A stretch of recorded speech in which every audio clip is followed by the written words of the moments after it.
是谁送的？这是江嫂，你的生日礼物呢？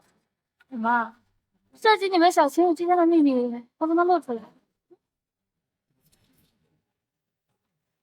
呢？这不就是？呢？这不就是？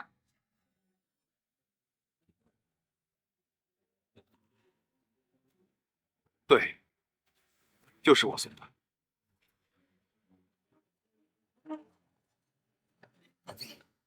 哇哦，看不出来，江 Sir 还挺有童心的，是吧？童心还是不上心啊？哦，那我倒想听听，我怎么就没上心了？上心吗？上心，今天瑶瑶过生日，你就送这个？我为什么不能送这个？江子恒是瑶瑶的呢，这话本来不该我说，但我今天就非说不可了。好，那趁今天人齐，我洗耳恭听，好好见识见识。那我就好好说。依依，你送那条蓝妹儿多少钱？没多少，她最近做活动，6300。我送的这条项链略贵，7700。贵心送的就更不用说了，现在金价700多元一颗，18克，最起码得有1万多。这玩意儿，我都想不明白，你是怎么好意思送出手的？我为什么送不出手？这瓶星星是我的。您星星一共1314克，网上卖71.9，商家还能额外赠送2人，好评返现还有。这就是你口中的上心？我承认，工业化生产确实极大的冲击了手工制品的商品价值，但这瓶星星它不一样，这是我这半年以来在陈路遥看不到的世界里，一颗一颗亲手折出来的。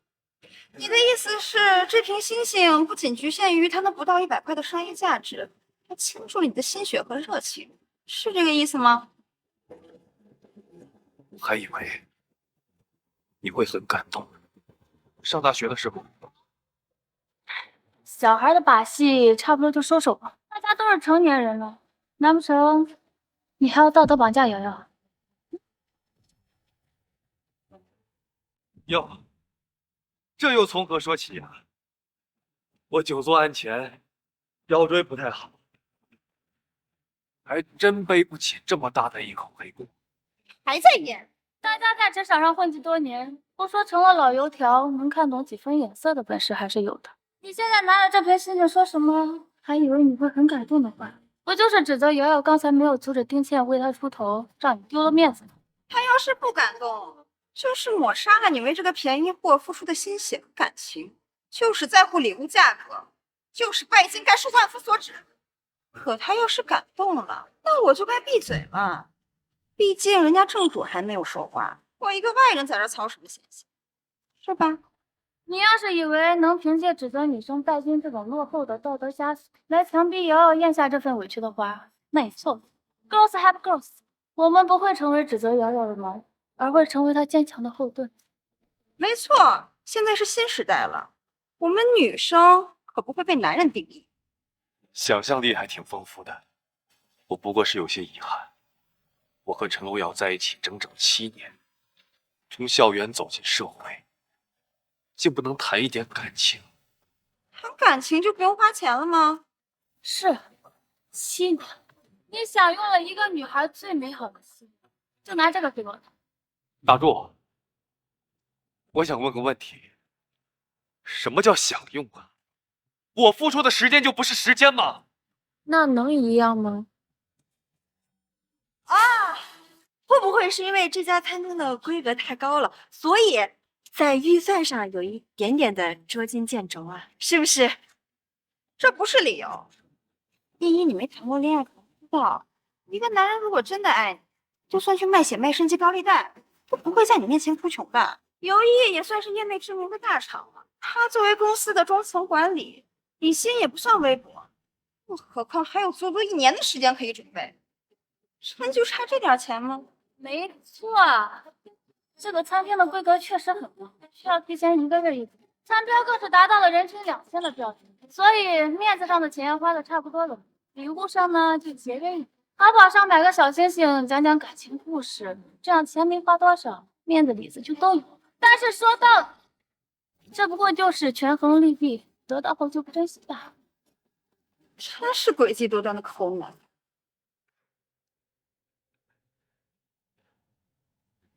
所以，你也是这样认为的？他们说错了吗？所以，是我错了。你自己看看，这就是我谈了7年的男朋友送我的生日礼物，一个装满折纸星星的许愿瓶，播出去，笑话吗？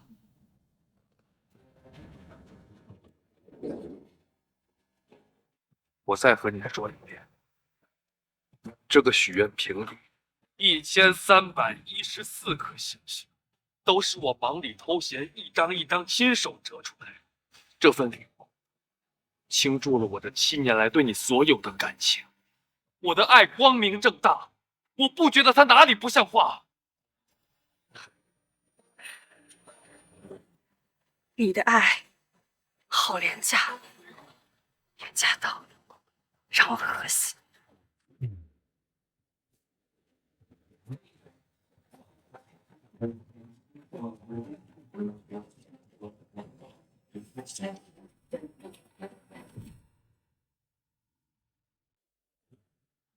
什么？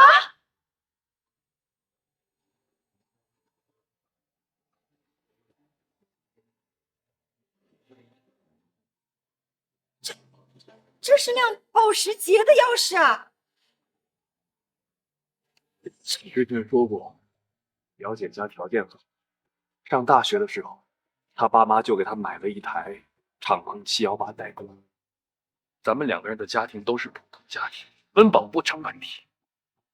可是和这种随随便便就能花大几十万买一台实用性不高的跑车当玩具的家庭来比，还差得远。不过我当时就发过誓，以后我不想让你羡慕任何人。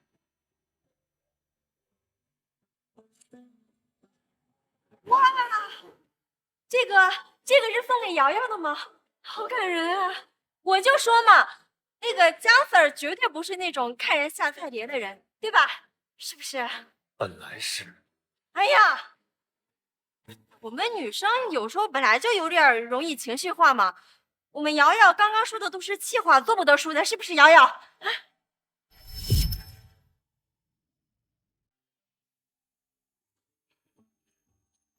可我当真了。谁知道真送假送啊？没准儿是打火机呢。你就别掺和了。餐费我已经付过了，几位，吃好喝好。阿豪，阿豪，哎呀，还不赶快去追啊！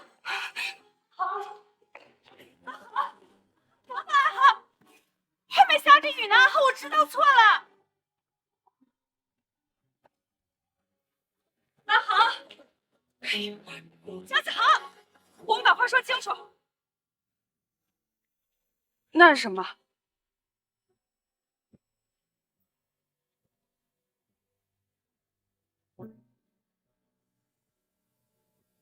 求婚戒指。那你倒是求啊！我人都在这儿了。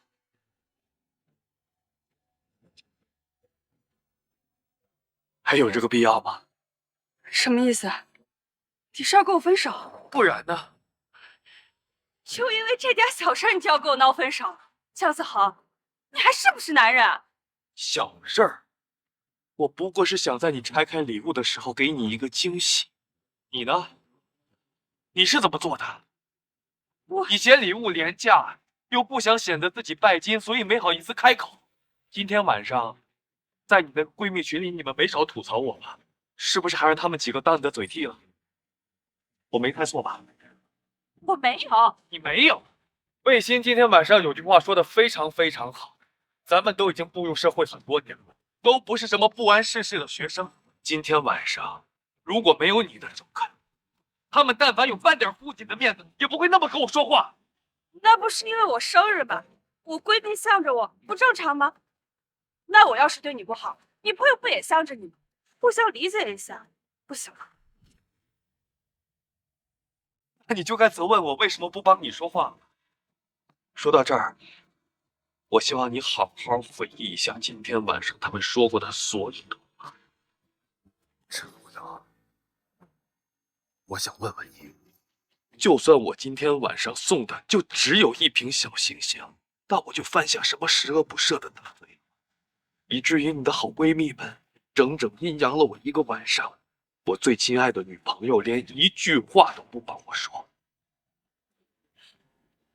我知道错了，我不应该拿小星星来衡量你的。不生气了，好不好？我不生气了呀，真的。真的。我为什么要让一群无关紧要的人影响我自己的心情呢？阿和，我知道错了，我可以改的。你改什么？我只是希望以后在你收到礼物的时候，别那么着急下定论，也别那么着急找一群人来输出别人。我还就告诉你，今天晚上就算没有这台车，就算我送的只有我亲手叠的那一瓶小星星，那又怎么了？那也是我的心意。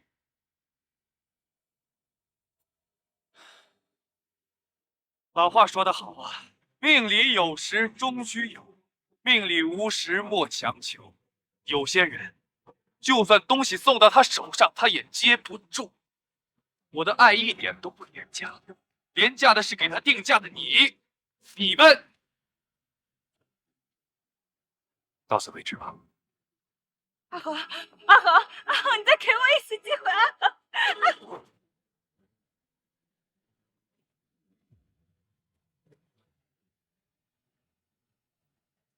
没事吧？行。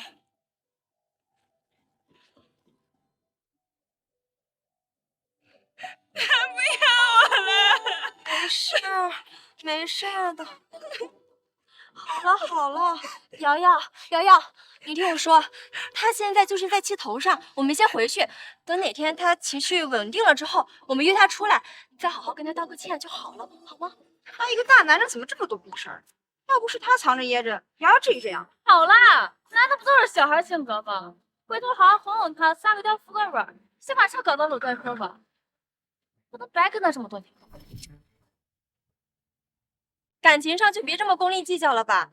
我看江 Sir 心里能记事儿，他是有细节重感情的。瑶瑶，我觉得你现在最重要的就是向他表态，车不重要，重要的是他这个人才对。你不懂，谈恋爱这件事里，那女生没占到便宜，那就是吃亏了。瑶瑶跟了他这么多年，那辆车本来就是瑶瑶应得的补偿，他要是开口说不要，白白便宜了不少。你说的对，我明天就去他公司楼底下等他，好好聊聊。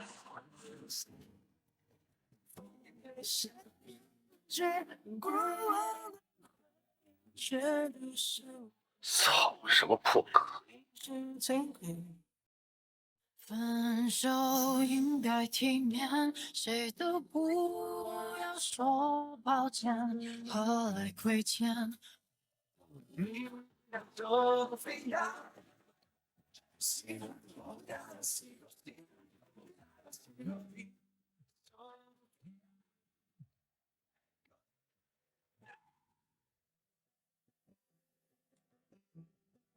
喂妈，咋了？子恒啊，你后天有时间吗？后天？今天是周二，后天我要上班呀，妈。好好，那你好好工作，没事的。是不是家里出什么事儿了？需要我陪同？还是说你和我爸身体不舒服？没有，我们没事儿。是小冉后天结婚，你爸说别告诉你。我又不找你多管闲事。从今往后，我没你这样的哥。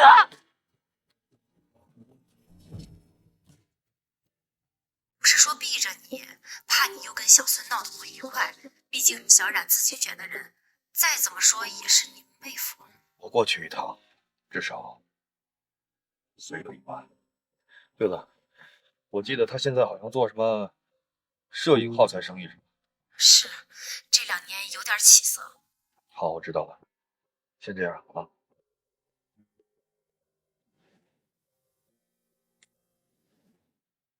喂，小鱼，前段时间是不是有一个叫浩宇器材的耗材公司给我们公司投递过一份合作意向书啊？你查一下他们公司的资质，如果合规的话，明年一整个年度的耗材订单分成3成。江总，这个浩宇器械合规是合规，但规模不大，3成完吃不下，1成半是极限喽。1成半就1成半吧，多少要帮一帮的。这样，后天你把合同送到婚礼现场。女士，您眼光真好，这是我们家今年主推走量的新款，虽然重量只有30分，但是它的净度和切工都是极好的，很有性价比的。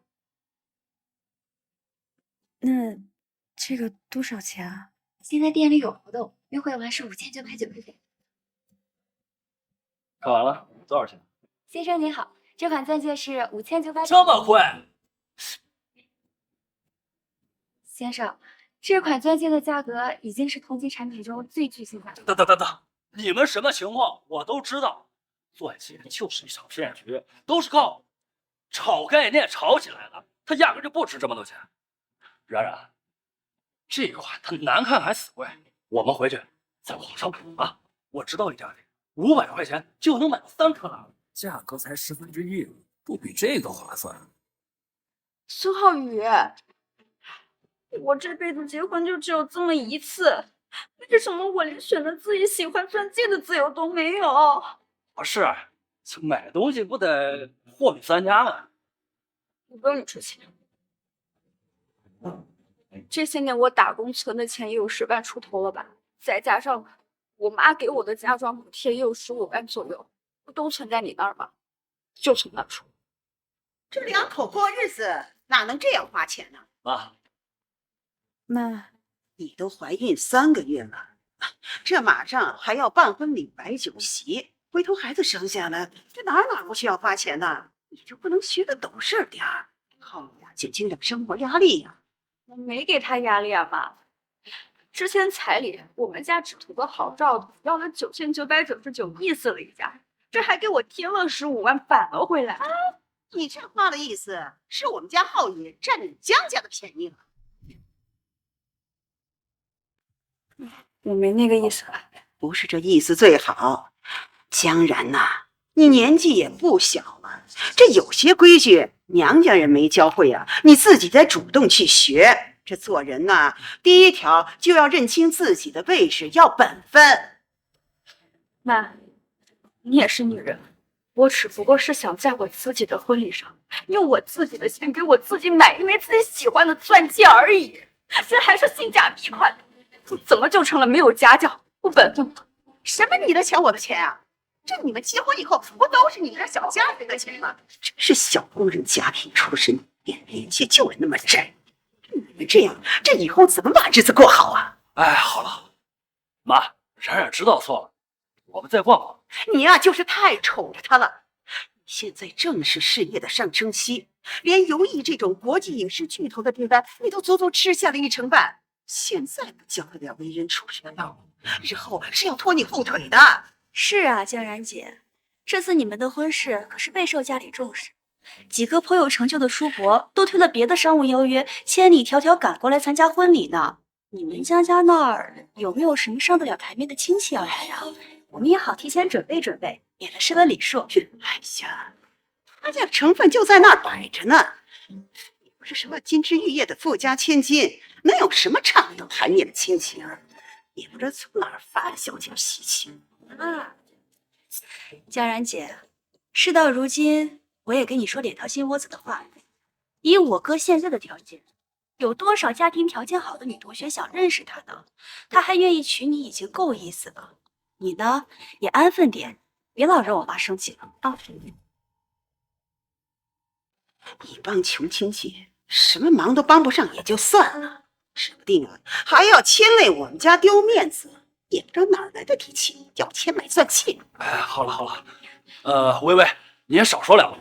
冉冉现在还怀着孕呢，我妈呀，她就是刀子嘴豆腐心，要我心里去。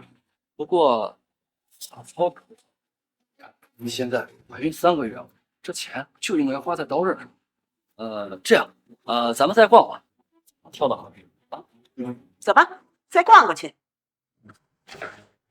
我告诉你，现在不立规矩，结婚以后啊，他还真把自个儿当公主了。妈，知道了。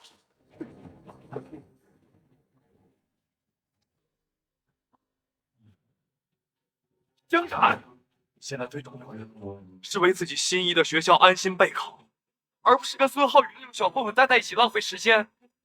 你在毁掉你自己的人生，你知道吗？他不是混混，他会弹吉他，他会为我写歌，他还会骑车带我追夏天的风，还会陪我躺在草地上看天上的云。我们在一起很幸福，你根本就不懂他。是你不懂他，他一个中专生拿什么给你敬？你搞错账吧？是他现在尚且有爸妈的老本可以啃，那以后呢？江冉，这种话你向来心情高，如果以后你真嫁过去，难道跟他一起看他爸妈的脸色过日子吗？我真的没想到他背后不少人话会从你嘴里说出来。我为什么不能说这种话？我在你这里面，我这不叫背后诋毁人，我这叫陈述事实。看到我好难理解，我好我比你更了解他。我以后自己要不要做回事？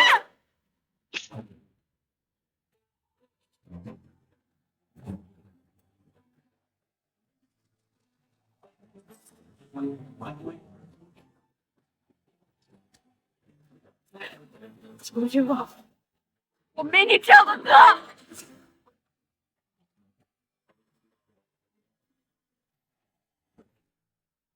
哥，我后悔了。国际知名珠宝品牌 Saras 国风珠宝新品小山青，由 Saras 新晋女掌门人兼业内知名设计师柳桦小姐亲自操刀，将于今日在我市的江陵大厦揭开唯你是青山10城巡展的序幕。哦呦，这个项链太漂亮了。唉，说来，冉冉长这么大，我这个当哥的，连件像样的首饰都没送过她。没事儿，反正有的是时间。这样，咱们去市中心的金店先备一套。那么，江陵作为10城巡展中唯一一个不在国家规划中心的城市，缘何会独得柳小姐的青睐呢？是因为一个人，黑神话中走西游的编剧兼导演多少先生。姜子恒，你听到没？世界著名设计师柳桦，居然是你小子的女人。他是江陵人士。当初我在国外想要创作一款以古风为主题的珠宝时，正是从片中男女主的山外青山空虚远举情中得到了灵感，才诞生了小山青。如果有机会的话，我也想跟他多多交流。欲将心事付瑶琴，知音少，弦断有谁听？没想到背后还有这样一段高山流水的雅事。如果大家感兴趣的话，开展首日我会亲临现场，为大家讲述创作背后的故事。那去江陵大厦？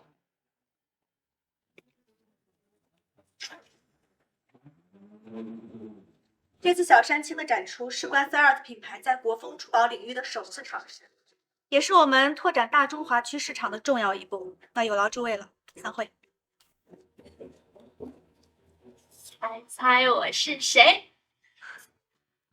听说咱们沈大小姐为了深入基层体察民情，刻意隐瞒了游艺影业董事长千金的身份，从实习生做起。妈，今天不用上班，可以来看我了。怎么那么没意思？怎么一猜就中？小傻瓜，真当我的安保局吃素的？除了你，谁还能这么随意的溜进我的家乡？啊！贺直，又不是小孩子了，一天变了一个成心。说吧，来找我什么事儿？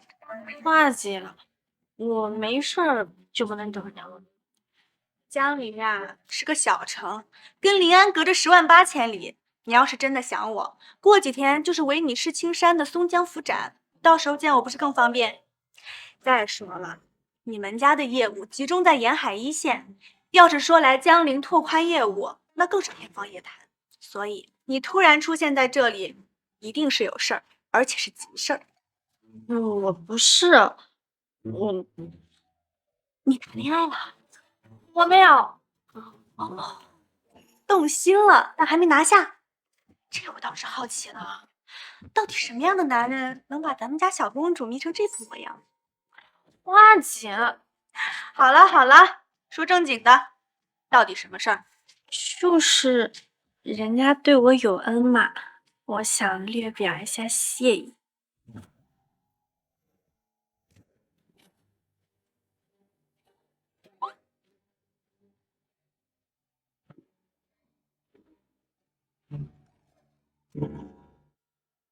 啊，西吧，我早该想到的，像这种规格的展会门票，我早就被预售完了。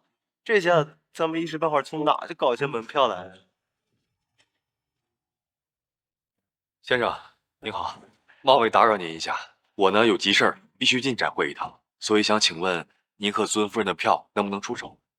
价格方面我可以出5倍，10倍也可以。小伙子，你还是不太了解小山青的分量。这可是柳画，这位珠宝设计的顶级天才，呕心沥血3年，在拉斯维加斯的 Ultra Design Awards 这个号称珠宝界奥斯卡比赛上，斩获了最佳高级珠宝奖的神作，同时还肩负 Saros 打开大中华区市场的重任。这场珠宝展名义上是对公众开放，其实它的开放日只有1天，票数也是少得可怜。一经发售，价格立即就被炒到20倍以上。你若有心思，应该提早下手。至少在昨天它的价格最高点翻了50倍的时候，那时候出手要小赚一份。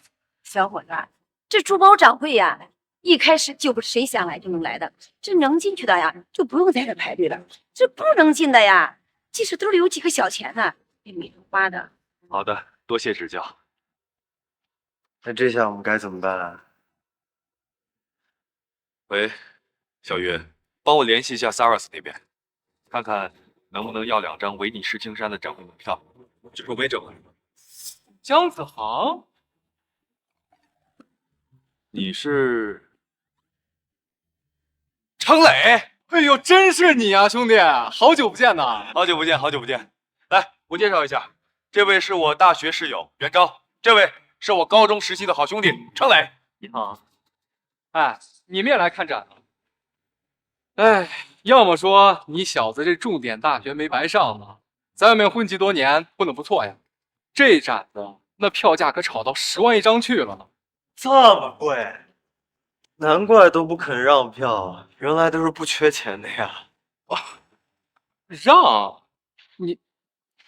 你们没票吗？临时起意，没成想这展会这么火爆，这不正想法子呢。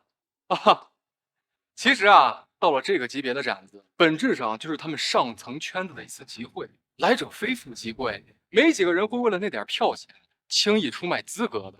不过你们确实没什么法子啊。但是谁让咱你有多大？票我是没有，但是若是带你们2个进去开开眼界，倒也不难。自我介绍一下，程磊，唯你是青山江陵展会的总策划。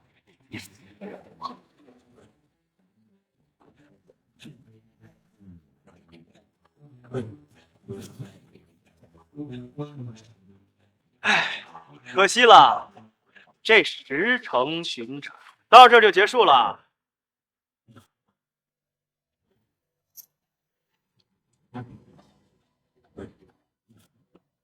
思玉，我周元杰说话算话，这小山青就当是我给你下的礼。得亏这是在江陵老家呀，我还有几分薄面。要是这展子开到临安城松江府这种大都市里，你小子可就没这福分一饱眼福了呀。你这些年混得不错呀，这种规模的展会都请你当总策划了。兄弟，你知道吗？当年体考前我摔伤了腿，就我那点文化分儿，也就是家里边肯出钱，最后勉勉强强上了一个本科。在这种大城市里，依然卷不过你们这种高材生啊！我也只有回家养养老了。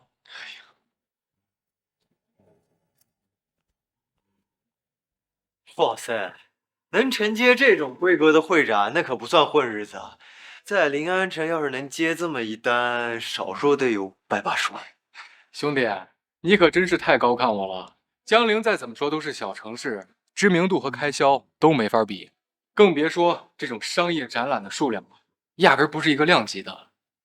我辛辛苦苦1年，到手也就勉勉强强这个数吧，将就糊口。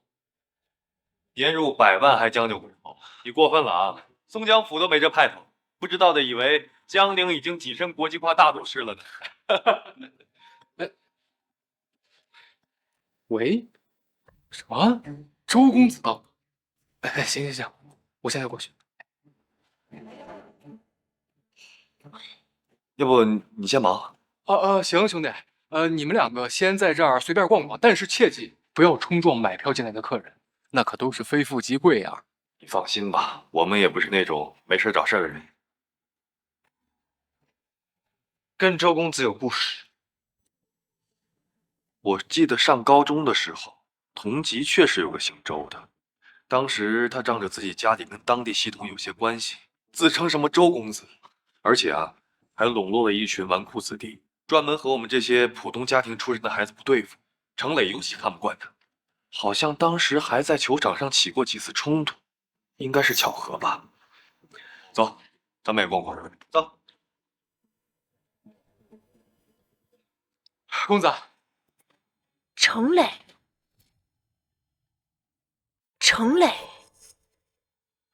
思玉啊，这么久不见，真是越长越漂亮了啊！公子，您交代的事儿我已经给您办好了，等展览结束之后，您就可以立马跟刘总见面了，商讨小山青的交割事宜。程磊，咱们高中出了名的硬骨头，那当年可是看不上我们这种靠加试加塞进去、搅风搅雨的插班生。还有那个什么姜子恒，都什么年代了，还真以为读书可以飞上天啊！公子，您说笑了吗？那当年年轻不懂事儿嘛。哎，对了，说到这儿啊，那个姜子航也回江陵了，这会儿正在里边看展呢。那小子搞不到票，全靠我带进去。你看，现在懂事多了吧？不过我倒还挺想念那位老同学的。思玉，你俩是不是也很久没见了？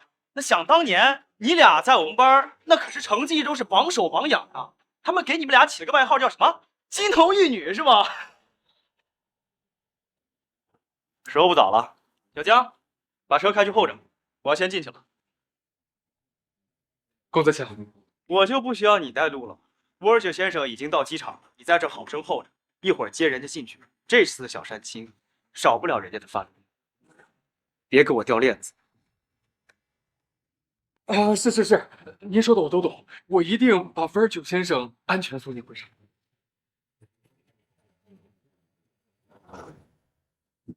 所以说，你找我来拿小山青，是为了给你那位顶头上司妹妹的婚礼上做人情？那这么大的事儿，又是头一回送礼，肯定得正式一点吧？做公照算公司福利。你还真是大手笔呀！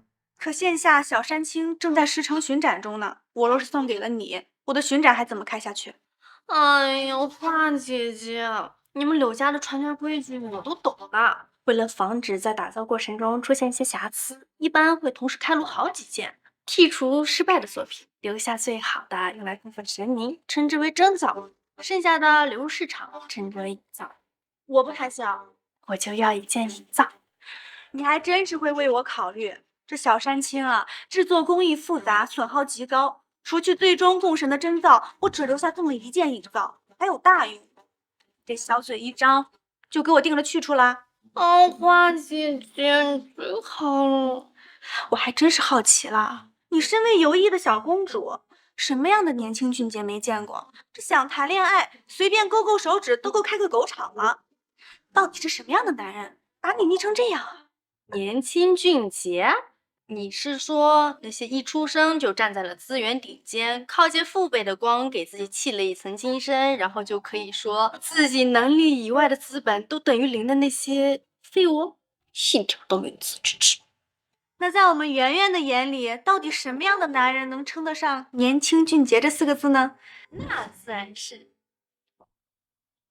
像我们华姐这样出身显赫却不以为贵，亲身入局以天下优杰的格杀，譬如才是英才的失误，从容等你的风流人物，才能称得上年轻俊杰4个字喽。那既然如此，那位能入得了你眼的年轻俊杰，竟是不输于我，否则怎么能配得上小山青呢？情人眼里出西施，我又怎么知道你偷偷的给你的心上人加了多少注呢？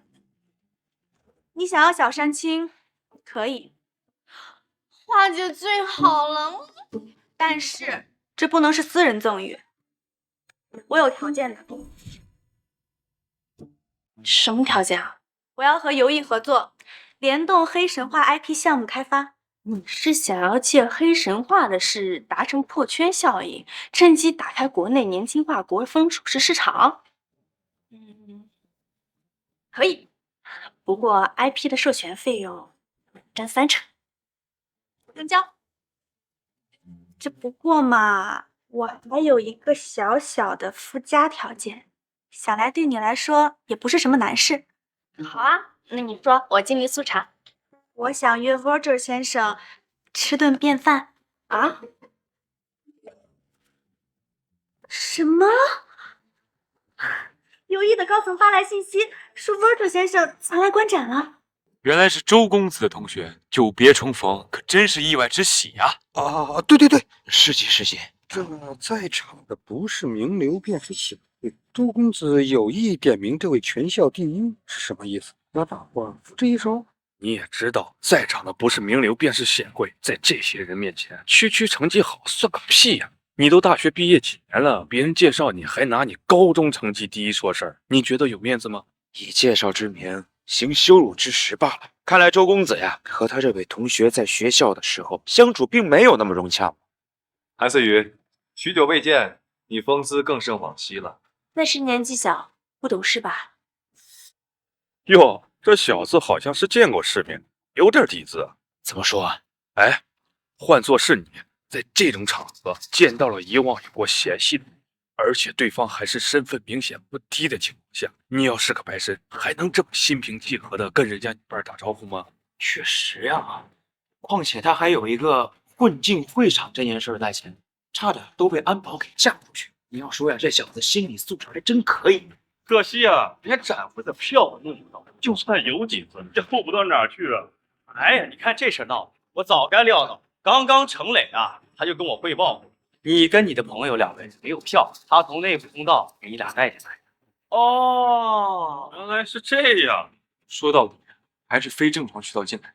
原来程磊迎接的真的是你啊！那不然，说到这次会展啊，要不是我赶进，他根本没法接触到这么大的会展。人长大了，总有自己的选择。不懂事儿的，社会会教他懂事儿吗？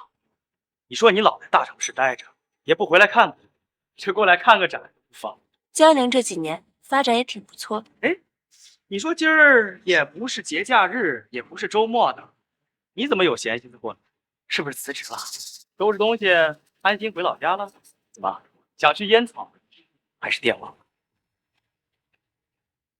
这种要害部门，名校研究生想进去都不容易。那头估计是个纯纯的小镇做题家，没什么人脉的。周公子这一句看似随便，可真是让人颜面扫地、诛心之论。虎若出山谷，富强做侍郎，独望流原籍，家贫走四方。我父母不过是寻常的工人阶级，这种差事恐怕力有未逮，还是留在外面多闯荡闯荡。心境豁达，日后未必不能有些成就啊。可惜啊，人生最大的分水岭就是羊水喽。确实啊，这个父母啊，才是孩子成长的第一条起跑线。他就算是再努力，也肯定比不过周公子今日的风光啊。都安排妥当了，Virgil先生刚下飞机，有点疲倦，我安排他去休息室休息。您要需要的话，他随时过来。说的很好，你看程磊这几年进步非常大。哪里，是您教导有方。虽然啊进不了那几家有数的单位，但是回来的事儿你可以好好考虑考虑。毕竟大家都是有个交情的吧？想当年他们都叫你们俩组个什么 CP， 学霸组合是吧？小孩子起哄吧，再学霸，毕业后还不是要到城市里996掏牛做马？休息的时候啊，连一张门票都用不到，毫无生活质量可言。我已经不是小女孩了，我对扶贫没有兴趣。是啊，等在老家朝九晚五的，还能陪陪家人，多好。对呀，考虑考虑，你要回来的话，我可以提拔你给程磊打下手。哇，刚刚那哥们说自己年入100万，给他当副手，我打个对折，那年入都得有10万呢。放心，绝对够的。小意思啊，子恒啊，你的学习能力非常。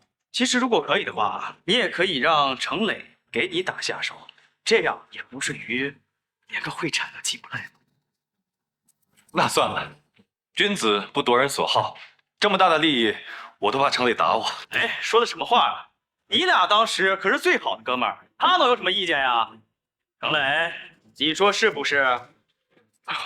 那是当然，周公子的吩咐，我不由无二话。好，来，周总有什么吩咐？开瓶香槟，老友重逢，必须得喝瓶酒。我开车不喝酒。哎，交个代驾的事吧。去呀，快去呀！好的，别稍后。哎呀，这人啊，运起来了是怎么挡也挡不住。回趟老家，又是升官又是发财的，恭喜啊，江总！你可得好好感谢周公子啊，不是谁都有机会得到周公子的提携的。就来了。那。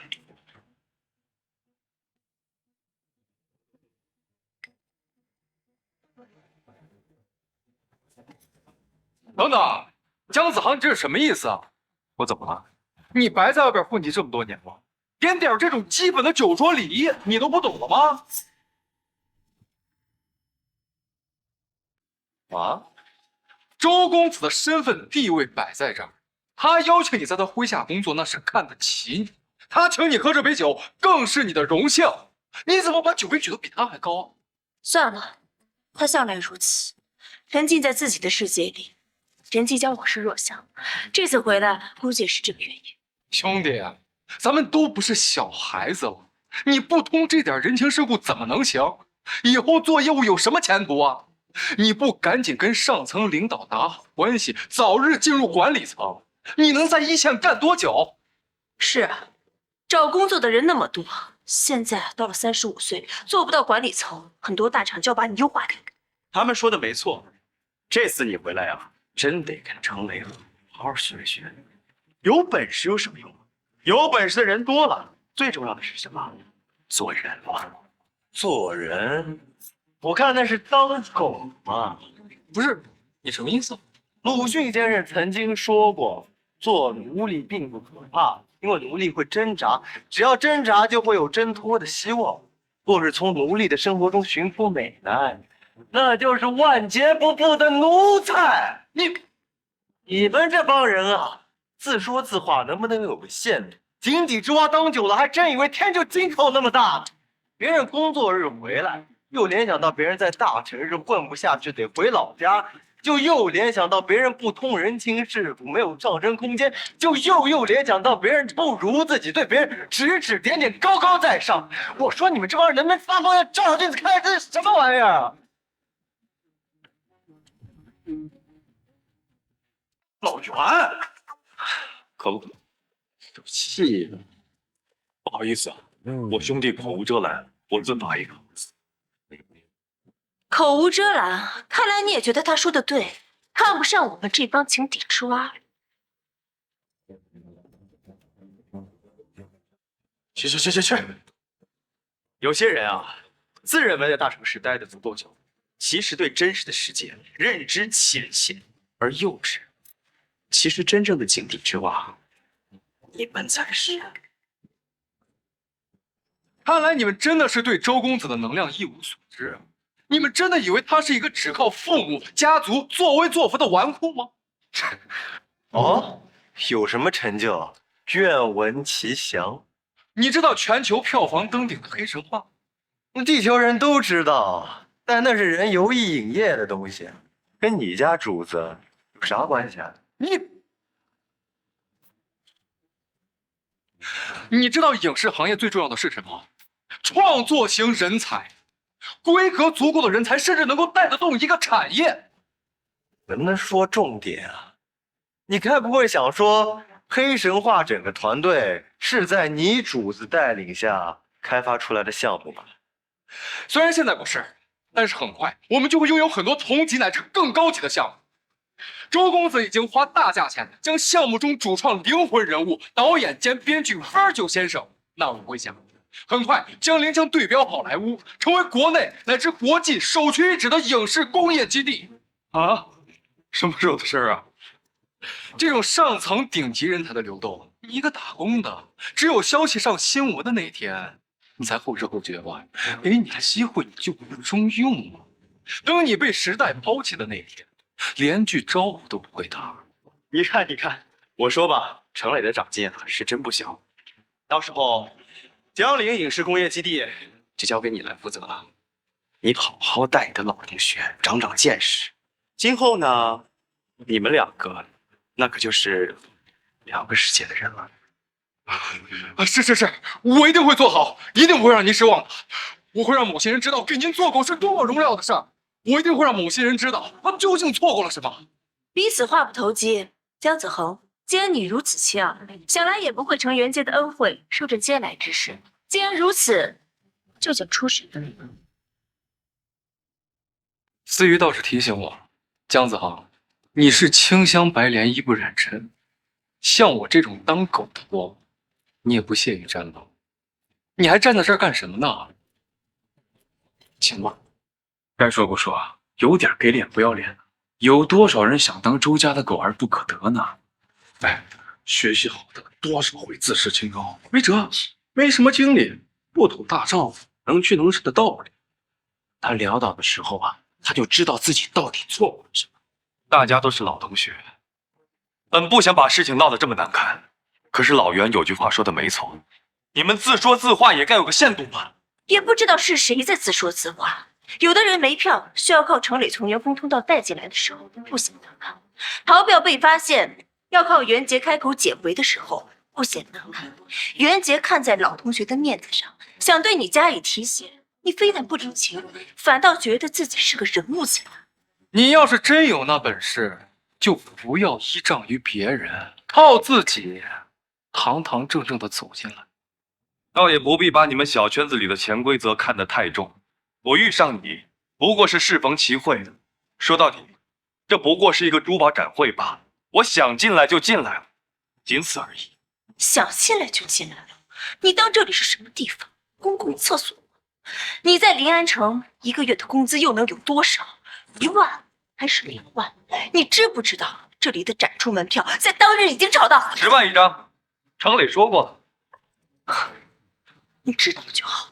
这1张门票的价格就已经抵得上你半年的收入，想进就进，你哪里来的底气？就是啊，你当着这场展出真正女主人的面大放厥词，你难道不害臊吗？停！我怎么记得这场展会是Savas举办，他的女主人，我怎么记得应该是新晋的女总裁柳画才对吧？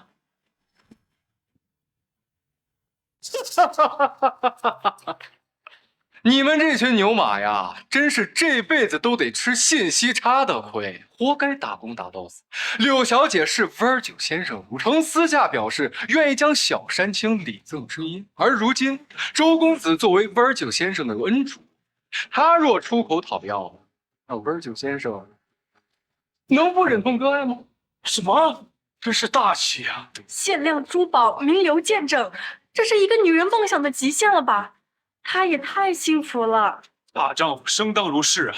意思就是周元杰要以 Virgil 的名声拿下小山青，送给韩思瑜。没错，所以说，我说思瑜是这场展会真正的女主人有什么问题？你也不照照镜子，看看自己究竟是什么东西。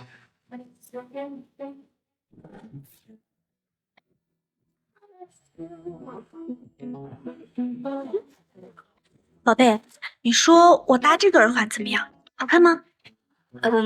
不行，这个有点太素了，我搭不搭？这个好看吗？这个我也不行，这个有点太繁琐了，我这身衣服没有那么华丽，不行。那我先退下了。哎，年轻人真是没有耐心。哎，这对吧？程磊，你的话太多了。对不起，周公子，我刚刚太激动，口无遮拦了。不要再有下一次了。抱歉，程磊的提前戳破坏了氛围。只要结果是好的就行。现在你知道你的妄言有多么可笑了。我还是那句话，自说自话也得有个限度。你怎么就那么确信这小山青一定会顺顺利利的到你手上？笑话，小山青不到思雨手上，难道还能到你手上吗？啊？哎，我还是很好奇，你究竟是哪儿来的底气，能质疑我带给思雨小山青这件事？凭我自己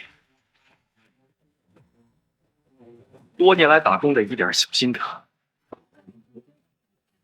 不是你，不是我不信的，实在是大家都非常好奇，周公子究竟开出了怎样的条件，才能让 Virgil 这种级别的人才都为之心动呢？好，既然你好奇，我就告诉你，我付出的是江陵影视工业基地51%的股权。什么？这等于说就是将一个偌大企业的绝对控制权拱手相让啊！有魄力呀！做人嘛，格局最重要。如果我没有这份承担前期风险，却又将利润大头和控制股权拱手相让的魄力，那么我又是如何说服这位大人物为我所用？而此事若成，这余下的股份，就算再稀释10倍，也够人食之无忧了。话虽这么说，临时之时，谁能眼睁睁看看自己下了这么大的力，却只能分得利润的小头呢？啊，还有呢？还有300万的年薪，还有衣食住行啊，那些都是小钱，意思意思吧。300万有点太少了吧？才3个程磊的价啊！你这种人怎么会理解我与威杰先生之间的默契呢？就这么跟你说吧，黑神话的全球票房狂揽35亿美金，仅仅是3%的分成，也是一笔天文数字。而这300万年薪是他的诚意。哦，自降身价跟你合作是他的诚意，那想必你也要付出一些诚意吧？而我的诚意就是将这300万的现金一次性付清。我的诚意就是将这300万的现金一次性付清。什么？虽然大胆，但是尽显豪气。你虽有权势，但是这明面上300万的现金流也不是那么好拿出手吧？不是那么好拿，倒也不是特别难，一套房产的抵押罢了。像你这种人是不会理财的。稍等，欲成大事者，岂能临机而牺牲？有文化，值得学习。周公子大气呀，不怕被骗吗？父亲，你以为温家先生跟你一样吗？目光短浅，只顾得这些蝇头小利。他真正在意的是这300万预付背后的信任和势必将江陵影视工业基地建成的决心。你以为还是在上学的时候，光凭成绩好就可以受万众瞩目？你已经被袁杰抛下太远。确实，但自信这方面，我确实被他甩了10条街都不止。哎，这点我可不认同。我感觉在自信这方面，你更胜。毕竟不是谁都敢在思雨面前说什么啊，这种级别的展会，我想进就进，我想出就出，这种大话。袁杰年纪轻轻，事业有成，当然有自我自信。他江子豪算是个什么东西，也配与袁杰相比较？只不过是自卑之下撑起了自大。说到自大，哎，你们怎么就如此坚信阿九先生会与周公子合作呢？这不未尝也是一种自大吗？你什么意思啊？意思是，你还不够格啊？不够格？你知不知道周公子他的父亲？别说是你，就算是你老子来了，也得敬陪末座。别说是你，就算是你老子来了，也得敬陪末座。啊！你们知道全球票房登顶是什么概念吗？那是前后50年都罕见的现象级大爆发，国家级别的文化出海项目。它若真是，上下部门都得大开绿花，手握现金流的大资本从这儿排到10里开外。你一个小城婆罗门的儿子，连站在那儿排队的资格都没有。哎，这小子虽然说的有些夸张，但是仔细一想，也不是无道理啊。你一个大厂打工的螺丝钉，搞得你好像很懂呀，你知不知道？好，那么刘备呢？一介知席范蠡，他又是何德何能让诸葛亮为他所用？人格魅力这种东西，你这种利欲熏心的人是不配知道的。是，不过既然你要强撑嘴硬，在座各位也难免有些疑虑。这损害的不仅仅是我周家，还有他威着先生的名声。所以今天你这脸，我还就非打不可。好，那我就见识见识周公子的人格魅力究竟有多大。Fine， 威杰先生，3分钟到达现场，我有要事。该说不说，你这个电话打的还怪有气势的。哎，你有没有考虑过去竖屏短距离？战神了，怎么说话？严肃点！一会儿人家一个电话把咱俩流放3000里，发配到北京战场上当苦力，我那份工你替我打。快点吧，阿元那丫头估计都等急了。是，小姐。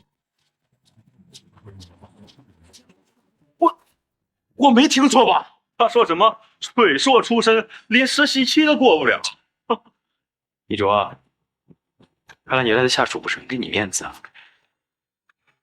我看在我们过往的情分上，好心帮他说话，没想到他居然信口开河，祸水东引，以为把大家的视线转移在我的身上，他就可以和他的朋友们蒙混过关。他这样做啊，是把你和在座的各位都当成傻子了。哦，你们不是傻子啊？那既然不是傻子，为什么会做出这种黄钟毁弃、瓦解凌云的事儿来呢？黄钟毁弃不？你考研呢你？这不是你秀成语的地方。这个成语的意思是指将用黄铜做成的钟砸烂抛至一边，而将用泥做成的锅敲得很响。意思是指将有才德之人弃之不用，而将无才德之人居于高位。哎，这是你创造黑神话时亲自拟定的主题，怎么你不懂啊？还需要别人帮你翻译翻译呀？这按理说，周公子赶工之一中，肯定是私下查验，否则那岂不要闹天大的笑话？不止，周公子还提案放人，快灭子300万金额。你以为我带起一个团队靠的是什么？我只需要决定他是通过与否就 OK 了。我的重心是要放在 Control 全局上，找到合适的人，让他们在自己的位置上发挥自己的作用。在场的诸位并非庸人，有谁是靠事必躬亲成事儿的？是，招到合适的人就行，样样都管，岂不是要累死？何必跟他浪费时间说这些？你以为这是什么行业啊？难道游戏影业之前不存在是吗？如果说这些套话有用的话，哪还轮得到黑神话来创造这块里程碑呢？你就是个实习生，你懂什么？你的人生一直在取巧，一直在窃取一些本不该属于自己的东西，就像一池发臭的死水。就是个庸人，没有天赋，没有精力，更没有喷薄而出的表达欲，所以你根本就不适合于创作行业，也过不了试用期，因为你根本就没有对作品的掌控欲和对细节的执着。就你这种水平，也配称为 Watcher？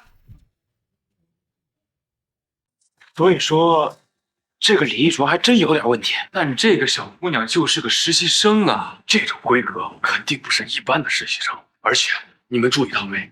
这小姑娘一点不带心慌的，要么就是心理素质真好，要么就是真的有底气。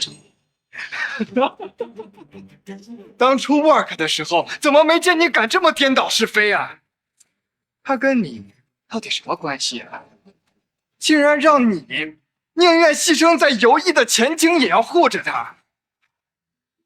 实习生你都下得去手，你那个分数不会是有提前预谋的吧？恋爱脑，恋爱脑！没想到你为了维护这个男人，什么话你都能扯得出来呀！现在这小姑娘胆子可真大呀！要真想证明身份，我这有东西可比你空口白牙的编故事有力得多。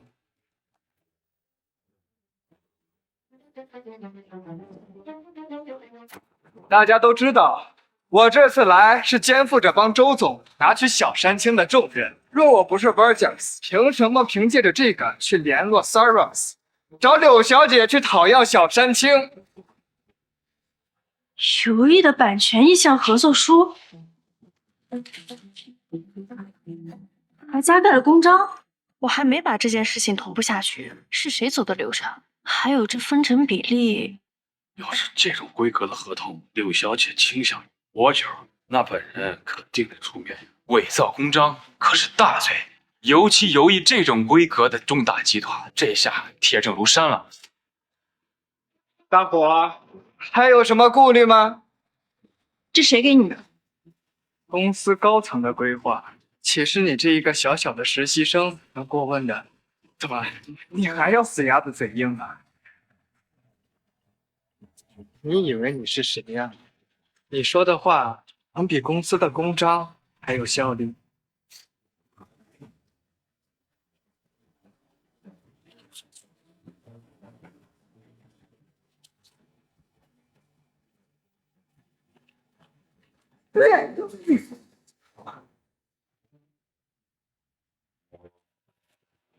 他竟然把版权意向合同书撕了！什么？你疯了！这份意向书的分成比例有问题。黑神话这种全球范围内的顶级 IP， 收入分成比例居然只占1成。我怀疑是公司内部有人以损害公司利益为代价谋取私利了。还有件事忘了告诉你，我的话确实比公章更有效力。真是不知道天高地厚，竟然敢擅自毁坏刘毅和 Saros 的合作，阻碍国内重大影视基地项目落地。你知不知道这项罪责，就算是上京某位实权3代子嗣掺和进来，也要连累家中的长辈早早退居2线。你以为你是谁？我是谁？你很快就知道了。等着吧，一会儿柳小姐来了，我看你怎么交代。交代什么？交代什么？柳小姐您好，我是江陵韩家的韩思玉。韩家，韩启先生的女儿。是的，我很喜欢您的设计，您是我的偶像，也是我想要成为的人。谢谢你，你也会的。这个脸是……我正要跟您说这件事情。今天是唯你石青山10城巡展的首展，也是江陵难得的盛事。在您的重要时刻，竟然有人在会上刻意捣乱，将好好的展会搞得乱七八糟的。什么？把人家好好的展会弄成这个样子，正主来了，看怎么处理吧。这下这几个小年轻可惨喽。不过啊，方才我们已经把他们控制住了。方才说的交代就是这个。不错，柳小姐。为此，我们还特地为您准备了一份大礼，只不过啊，被他们都搞砸了。哦，什么大礼？柳小姐你好，我叫 Virgil。Virgil， 就你一个人？不错，我知您创作《小山青》时，将 Virgil 与知音各一将他请来，不过来得太急，没带下手。不仅如此 ，Virgil 还带来了尤毅和 Cyrus 的版权合作意向书。这么快？不错，刘小姐，我们是很有诚意的。不过，都被这个小子给毁了。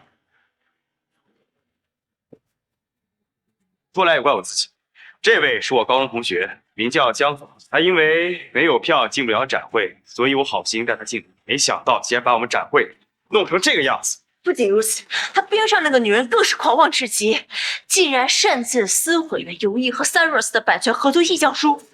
撕毁版权合作意向书？没错，简直不把尤毅跟 Stars 放在眼里。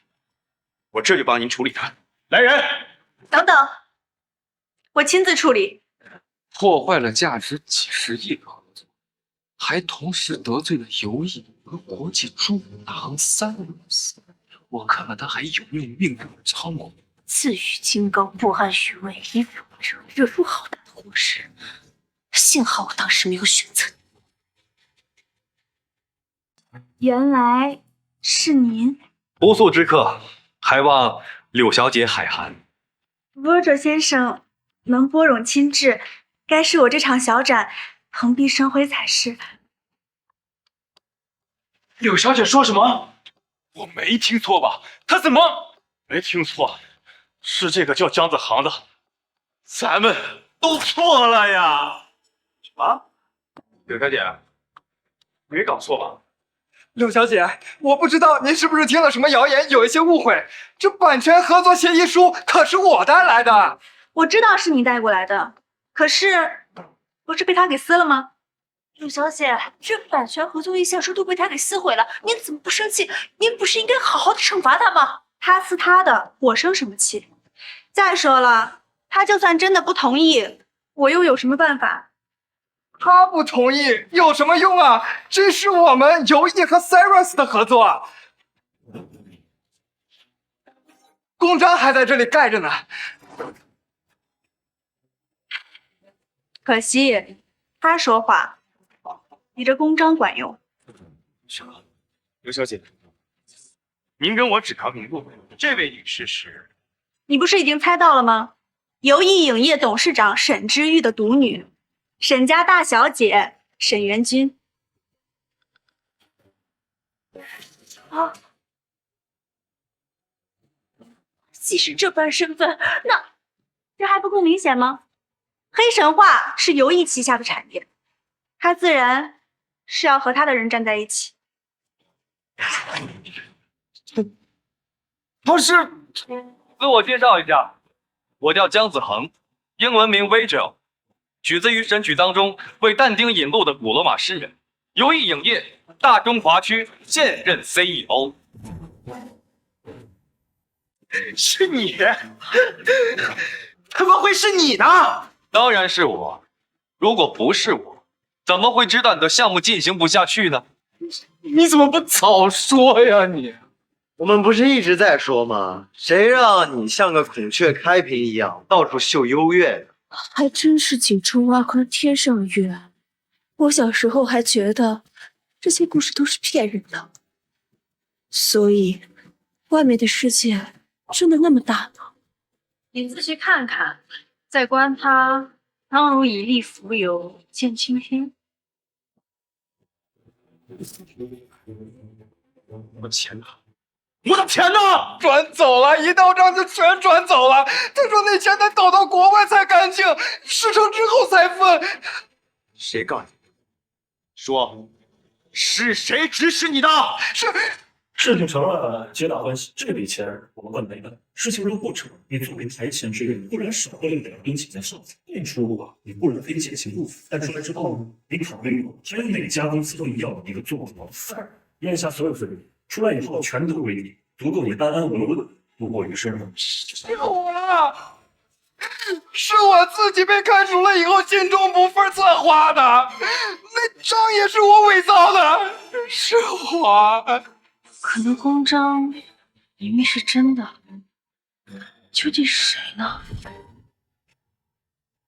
周总，你们的财务纠纷还是到公堂上去说吧。来人！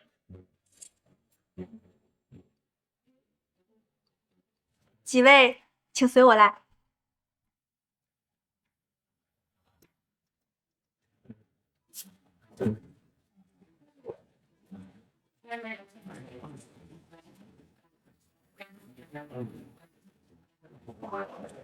今日大家来，想必都是为了他吧？真的很美。柳小姐，我有一个不情之请，您说。我想求购小山青。这一点我和阿元已经商议过了，本就有借黑神话之势，推动 Saras 打开大中华区国风珠宝年轻市场的打算，所以赠您一支也是应有之意。按我柳家的惯例，向来会同时开炉几件，以品质最高的一件为真造，供奉神明，其余为引造，流入市场。可是小山青的制作工艺繁杂，成品寥寥，最终只剩下一件真造和一件引造。只有一件，确实有些难办。不过，我愿出高价，以助柳小姐全了小山青的商业神话。我说这些不是为了临场加价的。那柳小姐的意思是，它本来就是诞生于您的故事中，所以赐予它出世之机的神明是你。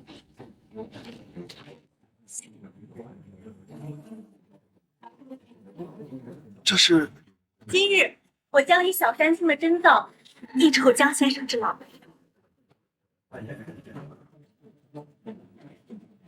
对不起，您拨打的用户暂时无法接通，请稍后再拨。Sorry。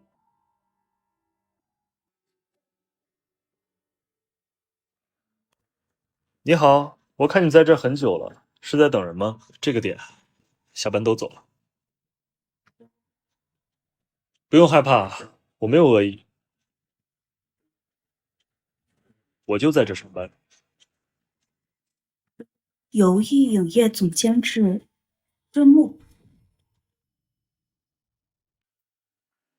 他怎么能拉黑我？他怎么敢拉黑我的？江子恒真是太过分了，居然拉黑之后抛下你，休了年假出去潇洒。是我错了吗？我收了那么廉价的礼物，我难道连生气的资格都没有吗？当然不是，换作是我，有这么漂亮的女朋友，捧在手心里疼还来不及，怎么会因为这个生你的气呢？再说了，这本来就是江子恒自己擅作主张，导致你误会罢了。那他为什么不跟我道歉？像他这种自说自话的男人，怎么会认识到自己的错误？他要是有你一半，明事理就好了。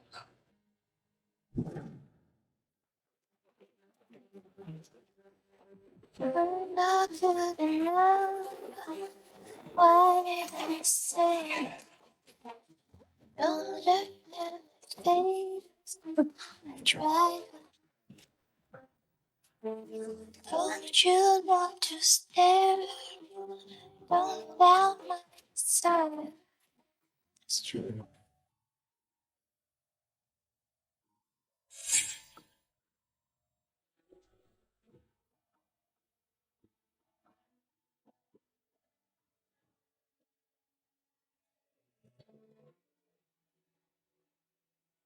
怎么，以为我走了？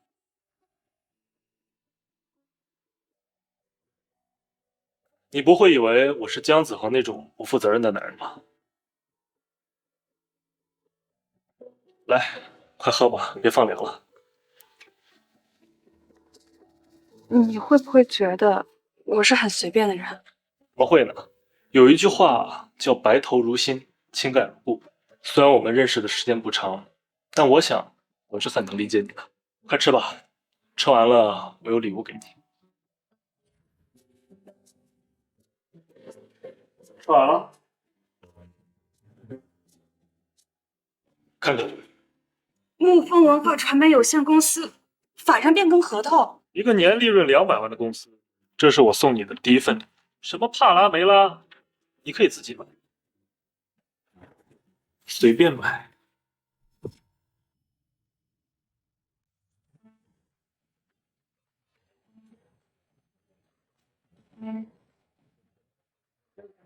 张老板，你也来了，今年做的不错。嗨，挣点小钱，这杂七杂八的扣完，到手这还有没有200万呢？倒是李总就那贵人相助，明年怕是要一鼓作气，乘风而起了吧？哎，小钱而已，要说贵，可比不上苏家的那位。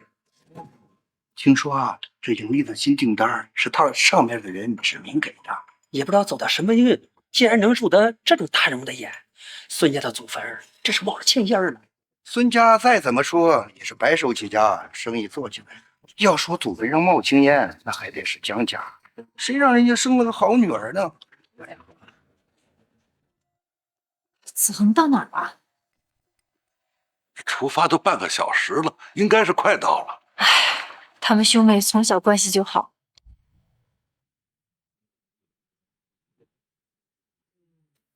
老袁，回头帮我把车给冉冉送过去吧。我去，那冉冉的婚礼你不亲自去了？算了，她应该不想见到我。花姐，你去就去，为什么要我跟她说？是我喊你一起去的。你呀，送你个人情都不知道，这送礼要送到位，懂不懂？我都亲自把小山青送过去了，还有什么不到位啊？他昨天没有直接接过小山青，而是托我包装了一番，再交由你带去。这最起码说明了一件事。什么事儿啊？他很看重这个妹妹，这件礼是要去给江冉的婚礼上撑场子的。啊？小山青本就贵重，甚至送过去的是真造而非隐造。别说是江冉了，给我的婚礼撑场子都足够了呀。那我问你，小山青为什么贵重？因为这是你呕心沥血3年才设计出来的作品，一经出世就拿遍了珠宝设计大赛的奖项，当然珍贵了。那我是谁呀？你可是国际的知名天才珠宝设计师，也是 Saros 的新任女总裁。出席江冉婚礼的都是些什么人？以浩宇器械的规模来看，大致都是一些小富人家吧。那他们能想得到，以江冉的出身，竟能获得小山青这种规格的新婚之礼吗？是啊，不因人贵。花姐，你是准备要亲自出场，以你的身份为之背书吗？总算你还没有笨到这个份儿上。本来啊，以你游艺大小姐的身份也足够了，可惜你韬光养晦，声名不彰，不还是需要我这个久居台前的姐姐帮你一把？你说我是不是送了你一个大人情？什么？不来了？好，爸妈年纪大了，你自己决定就好。你说说这孩子，他大老远的回来，怎么又不来了？这孩子向来就想得多，可能担心冉冉心里还怨恨他，怕毁了他最重要的日子。二位，这是江冉姐的父母吧？我们是，您是孙浩宇的妹妹。二老第一次来这种规格的酒店，等会儿上菜的时候啊，请注意一点，控制一下吃相，别丢了我们孙家的人。请注意一点，控制一下吃相，别丢了我们孙家的人。你这小姑娘，你怎么说话呢？善意提醒一下罢了。毕竟江冉姐跟我哥谈了这么久，两家也算是知根知底。以江冉姐的情况来看，你们家的家教，至少君子绝教不出恶人的道理。我们家冉冉还是知道，何况还是第一次见面。至于谁的家教差，倒也难说。说谁都会说，关键是要看怎么做。你们家江冉得亏命好，被我哥看上，否则就他上那所破学校，这辈子呀，也就跟您二老一样，劳碌的牛马命。的确，我们家冉冉的确是不够聪明，不然的话，以他的分数，完全可以上个1本。怎么会选择了你哥那个莫大专？还有就是，都什么年代了，还以学历看出身呢？进了社会看的是个人能力。我哥虽然跟江冉是同一所学校毕业的，但毕业以后一手将号与器材做到了现在这种规模。游艺知道吧？做出黑神话那个游艺影业，我哥凭借自身的能力，从他手上生生啃下了1.5成的摄影耗材订单。人家游艺那么大的公司，都要拿这个当我哥的新婚贺礼呢。别说区区一本了，就是清华北大，能胜过我哥的也没几个。就是，二伯，江冉这算是钓到金龟婿了，你们可得好好把握，别拖了江冉的后腿。人家总算还有个明事理的人，要不是江冉有陪我哥起立微末的经历，又怀了孩子，你们以为今天轮到他来当新郎啊？你们以为今天轮到他来当新郎啊？你什么你啊？孙家伯，你们家这姑娘说话也太难听了。他有说错吗？什么？他有说错吗？我们家浩宇现在正是事业的上升期，有多少年轻漂亮、家庭好的争着想嫁给他？可是你们江家呢？啊，对，你们是赔了15万的嫁妆，那又算多少钱呢？连个像样的车都买不了。我们家可是买了房子的。没错，你们家是买了，可是那房子是挂在你名下的，就算是离了婚，那我们家冉冉依然什么都得不到。怎么还没结婚就想分我哥的婚房了？亲家母，话可不能这么说呀！我们家本来就没有彩礼，那15万本来也是支援小家庭的共同财产，我们家本来就没想占你们便宜。江冉能嫁进武孙家，就是占了天大的便宜了。她什么学历啊？什么年龄啊？什么家境啊？如今我哥的公司正是快速增长的时候，要不是娶了你们家江冉，大可以挑一个年轻漂亮、家境又好的，说不定还能在事业上给到支持呢。就你们陪嫁那点东西，不好意思提呀！老姜，怎么了？老姜，回来跟你二伯好好说说啊！你这不是回门的时候，好好管教管教。也不知道从哪来的脾气，一张嘴就要5、6千的钻戒，买个3000的，有多大本气似的。我们孙家娶的是媳妇儿，不是个伺候。别生气了，毕竟是冉冉大喜的日子。丝毫没看错，这绝非是良配呀！冉冉铁了心要嫁到他们家，以后她是要受委屈的。哟，二伯，您这口气可太大了，连孙家都不算良配了。人孙浩宇今天游艺的合同订单一下来，立刻就能跻身全国行业前10，年收入以千万计。嫁入这种家庭里面，受点委屈算什么？结婚是2个人在一起把日子过好，不是谁家条件好一扒着不放。说来，冉冉今天结婚，子恒怎么没回来？他回来了，可他不来参加婚礼。莫不是他当初棒打鸳鸯，逼冉冉分手，搞得兄妹决裂，如今混得远不如这个妹夫，没有脸回来了。他要是混得不好，也可以来找我嘛。你们知道，我现在给周家当司机，还算有点人脉，毕竟是亲戚，我又不会嫌弃他，怎么着也得提携提携。现在有请我们的新人登场。我死了！孙浩宇，孩子我会打掉，我俩。哎呦！冉冉，冉冉，行，你追什么追呀？我就知道这个丫头她不老实，她再这么听广州事情，把你拿捏了，那以后怎么立规矩呀？咱们孙家现在也是江宁的名流，让她当着这么多人娘到这样，她又怀着身孕啊，不跟你结婚，谁还会要她？就算真走了又怎么样？哥，我再给你介绍几个女同学，保证比她年轻漂亮，家境也比她好。就是浩宇，他只不过是想向你施压而已。哎，等到一会儿没人理他，他自然就会滴溜的回来。哎，你马上就要结婚，故意的大单，那身价几千万，那不跟玩儿一样啊？他能舍得前人栽树后人乘凉，跟他那苦命的爹妈一起去吃苦去吗？啊，现在是高峰期，又是繁华路段啊，他连车都打不着，让他在寒风中吹2个小时，头脑啊冷静一下。他是吹不着，倒是你们家可以提前买2件厚衣服，日后啊跑外卖用得上。你是小袁，你怎么来了？哎，这是你哥大学的室友，最好的朋友。这位就是冉冉吧？子恒之前交代过。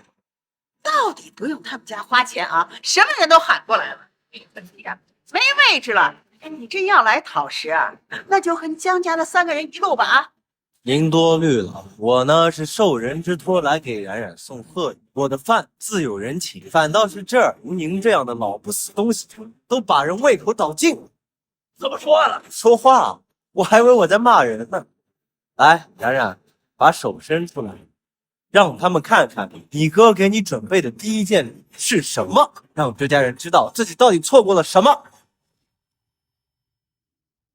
哟，看来江子恒这几年在临安城里混得有几分人样。说不定是给别人打工当小管理呢，不知道哪来的底气，说的好像错过江冉是件很了不得的事情一样。当然很了得，而且对你们孙家来说，那更是不得了。江家江子恒陪嫁妹妹保时捷帕拉梅拉1辆。来，祝冉冉妹妹现世安稳，前路坦荡。啊，这江子恒是谁呢？好像是新娘的哥哥，这明显过得不差吧？出手怕没？女方的家里条件真的不好。难说，新娘哥哥出手确实阔绰，这下孙家可别受了。这辆车作为新娘的贺礼带回他们家的，这是我哥送我的。其实你哥哥一直很重视你的，比你想象中的还要重视。冉冉，你哥在外打拼多年也不容易，这辆车应该是他加班加点挣来的所有收入。你真的忍心让他花在这种没有意义的攀比开销上？严大哥，我哥他……首先，不要对别人的钱有太多的占有。别人乐意给自己的妹妹花钱，而且像你这种丈夫不如兄长也不的人，我劝你闭上你的臭嘴，少在这逼逼赖赖。其次，怎么就叫无意义的攀比开销？别人花这个钱，看你们兄妹俩尖酸刻薄、丑恶的嘴脸，那可谓情绪价值拉满，这钱花的太值了。最后，你哥哥是个安心求稳的性格，你呀。放心吧，有什么了不起啊？说不定啊，还是个2手的老款，买下来也不值几个钱。就是，说不定是个什么出过大事故的泡水车呢。我看你就是玩花小钱装大兵的。放心吧，犯不着。装什么大尾巴狼呢？有本事把机动车的登记证书上的过户次数拿出来，给大家伙看看呢。没准啊，比他江家族谱的名字都长。谁没事整天把这玩意儿揣身上？哎，我说你们这帮人是不是认识了这组织，所以才这么成功？一半是怀疑，一半是真的好奇。他江子恒在临安城里真的就这么能散？没事儿，待会儿你们见到第2件，你们就知道没这个必要。那我们就拭目以待。那就请江家人带我们长长见识了。三儿，执行总裁柳花小姐到。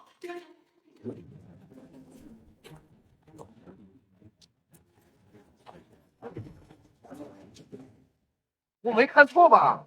掐我一下，掐我一下！哎，怎么回事？真的是那位柳花小姐，我在采访上见过她。小山青的设计师，30岁的现任总裁，他这种身份居然来参加孙家的这场婚礼。孙家只是要上天啊！有话，他怎么会来呀？还能有什么原因啊？肯定是啊，你哥跟游艺公司合作的消息传到他耳朵里了。他还不是来这儿结结善缘、拜拜码头啊？还能去见江家那种小门小户，他们也配？说不定啊，看你哥年轻有为，的确也不是没有这种可能啊。妈，你说什么呢？跟柳小姐身份悬殊啊！这男女之间的事儿，谁又能知道呢？看到了吧，我哥的潜力，就算是 Soros 的女总裁，也要折节下交。像帕拉梅拉，就算是新款新车，做得了什么呀？袁大哥，要不然趁现在我们还是走吧。我不想再连累我爸妈，受他们希望。放心吧，你哥哥很厉害的。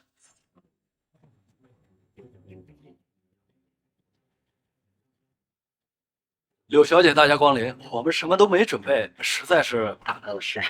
我们来的突然，未经通传，多有叨扰，还请主家莫怪。您这说哪里话呀？您能大驾光临啊，可是为我们家小燕增辉万千呢。来，您快请上座。你来的正是时候，有你的订单还没有到，到时候啊一起观礼。不急，正好让我把礼送了。哎呦，柳小姐，您真是费心了。就是这个呀。暗炮，刘总，这是我妹妹孙薇，她来接礼物没问题。您家的下属未免有些反应过期了。首先，这礼物不是送给你妹妹的，她不该乱跑。其次，阿元她不是我的下属。你就是萧然吗？是。你好，我叫沈元君。叔叔阿姨好，我是恒哥的下属。华姐，这丫头，二老辛苦。张小姐，新婚快乐！一点心意不成敬意，我想拿。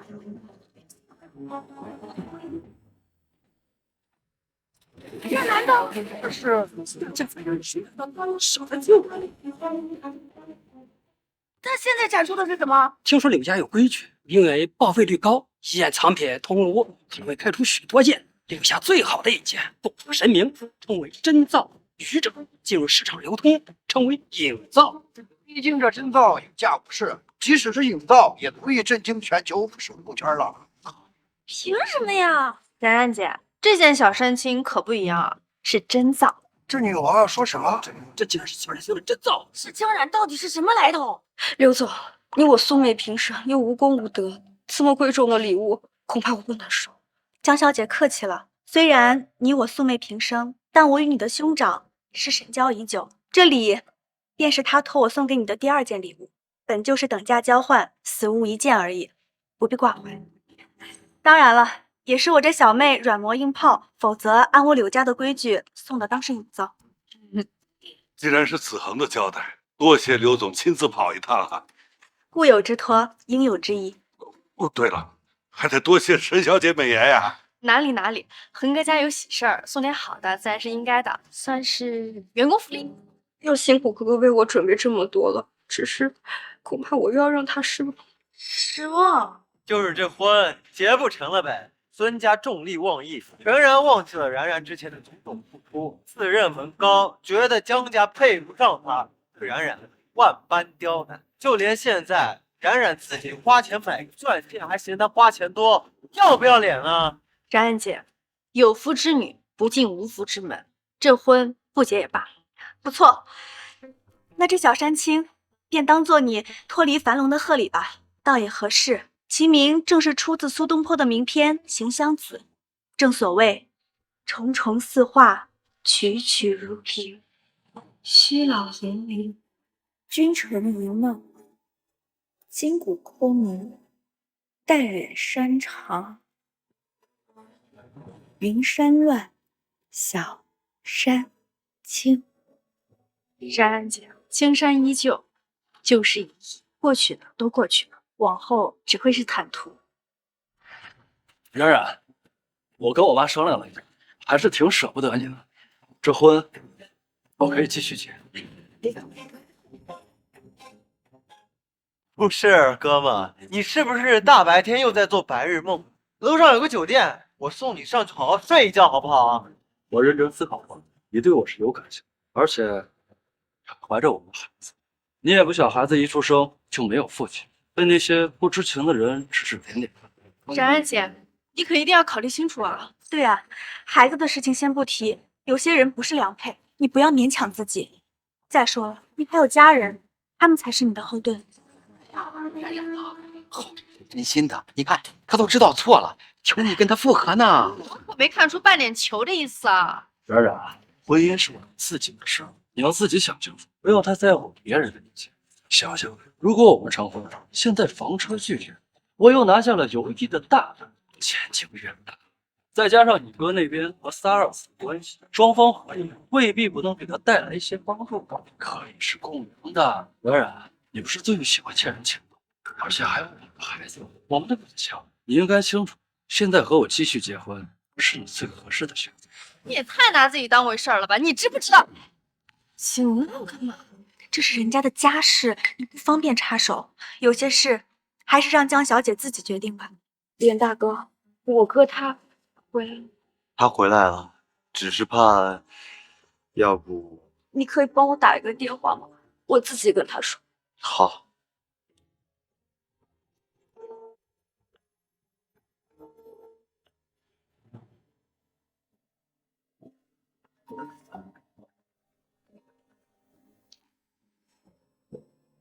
婚礼出岔子了。喂，是冉冉吗？哥哥，有人欺负我。我马上到。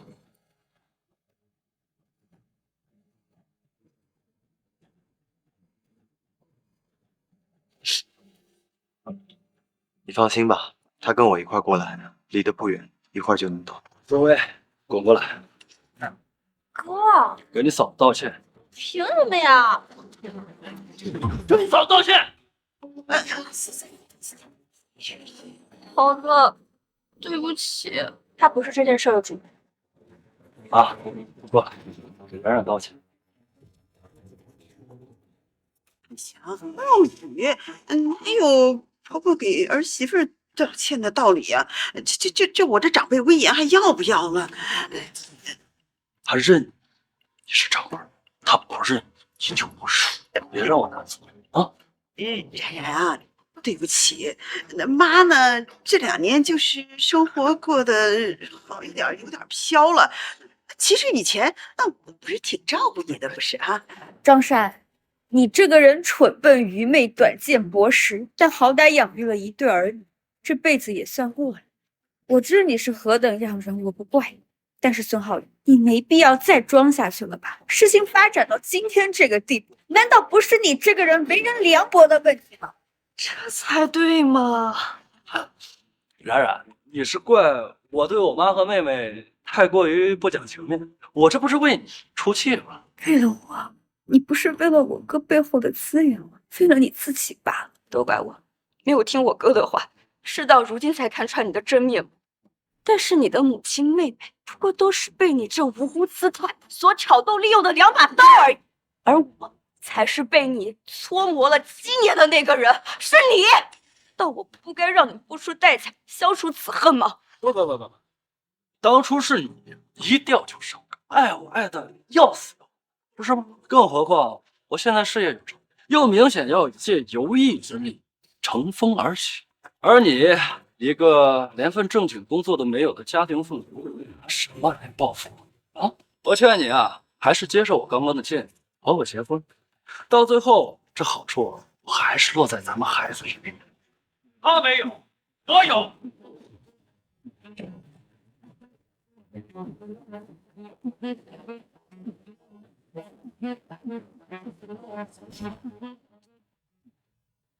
哟，大舅哥呀！没想到啊，你这猪无根浮萍，也混出了头，扎上了根儿，还跟柳小姐建立了这么好的关系。该说不说啊，这江家的坟头真的是有点说法。不过你应该听一下我的建议，以你外甥为基，合你我之力，让我们2家更上一层台阶才对。你妻冉冉年幼无知，误他至此，而如今冉冉已对你恨之入骨。难道你还认为我会一并前嫌与你通力合作吗？江子豪，你既然能混到今天这个牌面，就应该知道，所有的事只要有力，就一切都能谈。你太高看你自己了。哦，那我倒是好奇起来。论起规模，32所游艺只在不中之间，不然我手里只拿了1成半。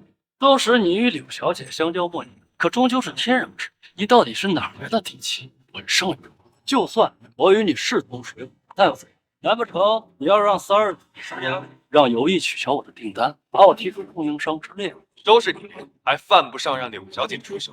不怕告诉你，这笔是新任总助亲自联系我敲定的，上头不是没人的。好啊，那我倒想见识见识这上面的人是何等荒唐。人应该早就到了吧？是不是安排在休息室里等候，想等到这婚礼进行到高潮之时，再出来一鸣惊人，以助你生事啊？把人叫来吧。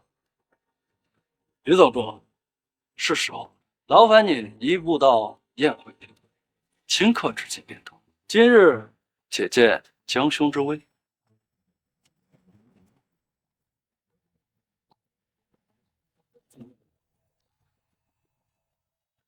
不会让你失望的。友谊影业于总助到。于总助，劳烦你跑一趟。职责所在，不敢推脱。今日是我浩宇去谢大喜的日子，不是因为我今日结婚啊，是因为我成立了一个小小的不到3年的公司，竟然与行业龙头友谊影业签订了明年1成半。我孙浩宇何德何能啊？对，你孙浩宇何德何能啊？江兄这是有话说呀，来说。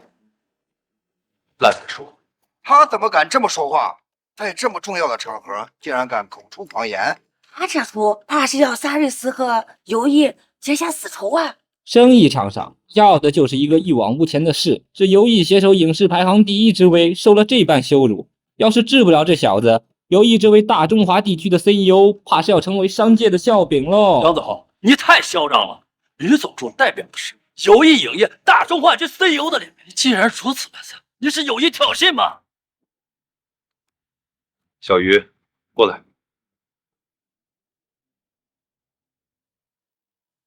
江总，今日于总助当面，我劝你尽早道谢。你今日的猖狂之举，伤的是友谊影业大中华区 CEO 的脸面，到时候牵连报复到 Stars， 你岂能对得起柳小姐？我伤友谊影业大中华区 CEO 的脸面了吗？没有的事。不是，于总助，你方才听得清清楚楚的。我说没有，自然是没有。安静一下，把合同拿过来。于总助，你是什么意思啊？这就是万人角逐的亿万订单啊！这有意的合同，余生实为苏三，我一定要转告到友谊公司总部。这么办事，供应商谁还安心替友谊办事？告诉他我是谁。是谁？在你面前的就是友谊影视大中华新任 CEO 姜子恒先生。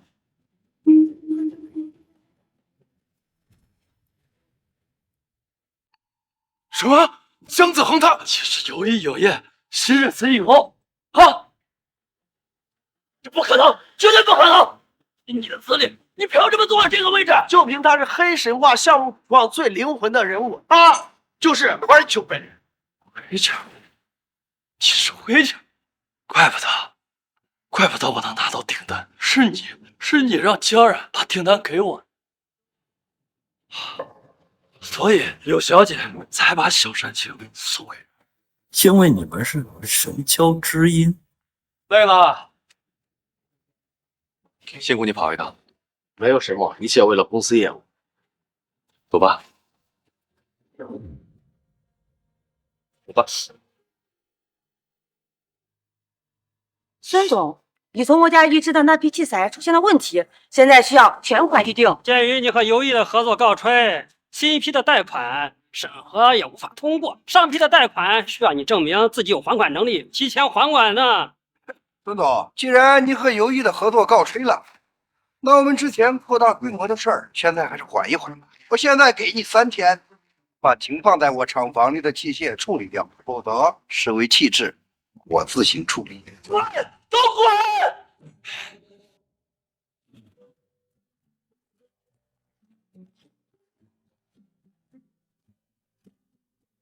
有了2位，看了一场大戏，实在是惭愧。久居深宅之中，有这种体验，倒也新奇。不成一己，不成于一人。像他这种人，骗得了一时，骗不了一世。阿元近来进步很大吗？有朝一日，阿元也可以独当一面了。哥，我有话要跟你说。啊，你们一家人久别重逢，我们就先走吧。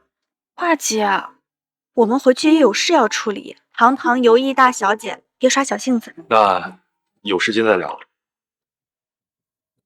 老袁，把车开过来。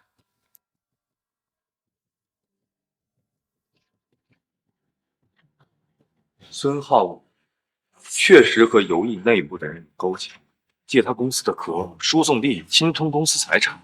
我亲眼所见，那是他的一个远房堂兄，叫孙木，可实际套利的那个公司叫沐风文化。我当时是怕有人给孙浩宇下套，所以把他们的交易记录和聊天记录都拷贝了一份，没想到真的用上。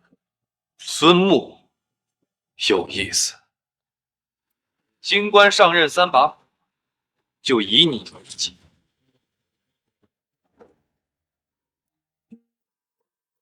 怎么还没看够？就好像做梦一样。遇到你以后，我的人生一下就发生了巨大的转折。你连这么赚钱的公司都可以转让给我。成年人爱在哪儿，钱就在哪儿。更何况美貌是要金钱维护的。有句话叫“爱人如养花”，不是吗？老公，你真好。我要是没有遇到那个姜子恒就好了，那样说不定可以早点遇到你。哎，多亏了姜子恒，我才能和你在一起。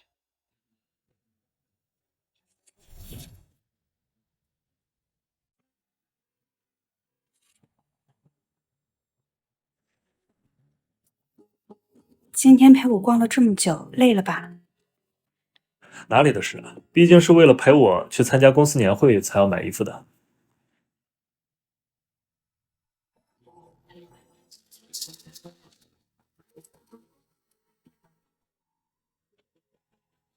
恒哥，你看这是嫂子吗？怎么跟孙木走这么近？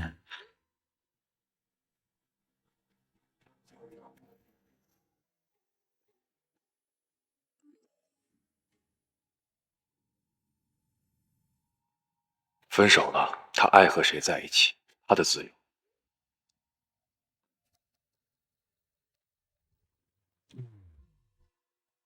孙木不是良配，最好和他保持距离。怎么极限施压玩崩了？现在后悔了？晚了。看在这7年的情分上，这是我对你最后的忠告。人各有命。恒哥，你帮我看看哪套好看呀？都很美，不过明天沈总既然打算公布你的身份，让你进入董事会的话，这套要庄重一点，更贴场合。OK， 明天年会见。年会见。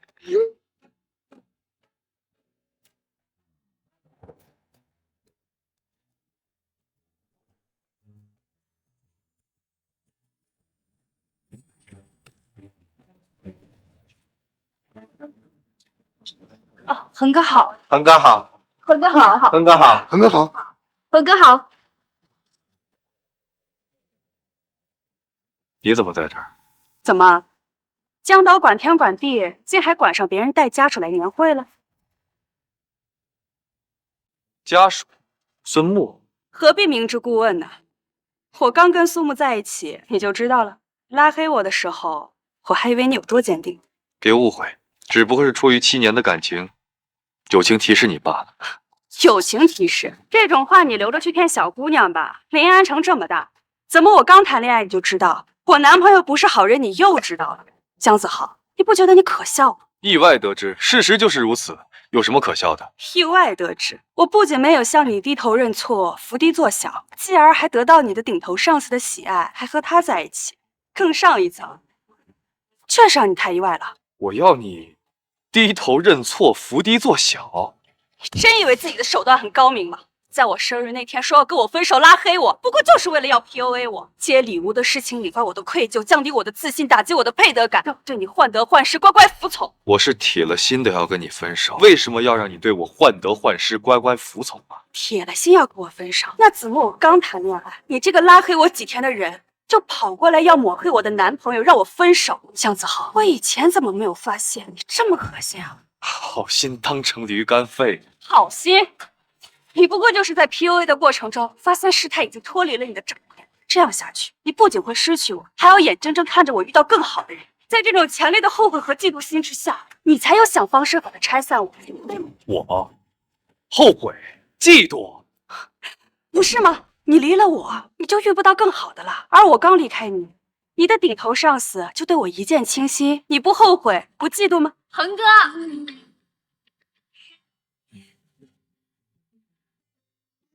你怎么才来呀？我们去，这位是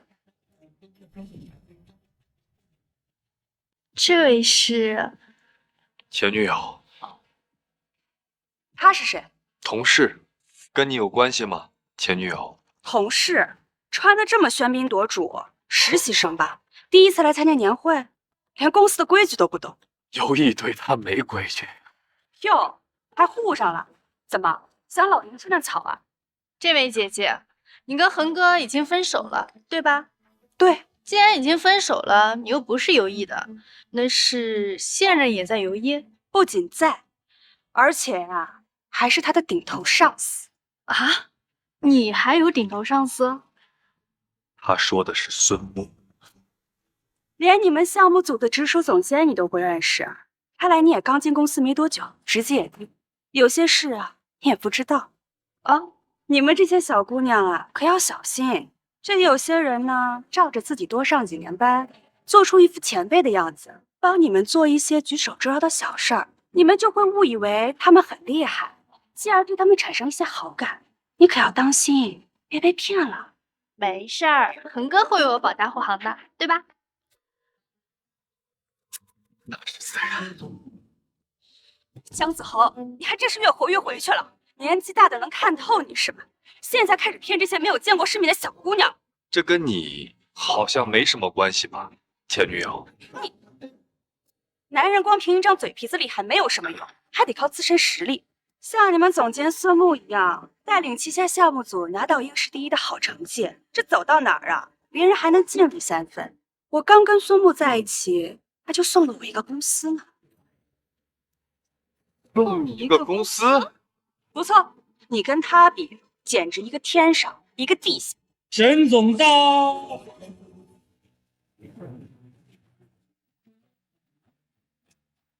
好。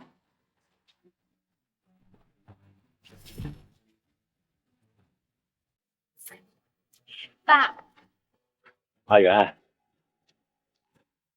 沈总，沈总，子恒，一转眼你都长这么大了，爸也老了，以后有意的未来就靠你们俩了。子恒，阿元年纪小，以后你要多带带他。那是当然。人到齐了，咱们开宴吧。走，咱们上去。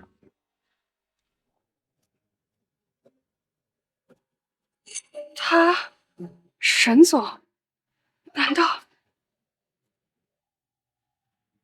诸位，今天大家聚在这里，首先呢，我要感谢游艺影业的全体同仁。过去的1年，经过你们不懈的努力，我们游艺影业取得了辉煌的业绩，你们辛苦了，谢谢你们。同时呢，我还要感谢各位业界的同行大佬赏光来参加游艺影业的年终盛典。在这里，我沈之宇感激不尽。他就是游艺影业董事长沈之宇，那他岂不是？今天的年会啊，我要宣布2件事。这第一件事呢，我的年岁越来越大了，精力有点跟不上了。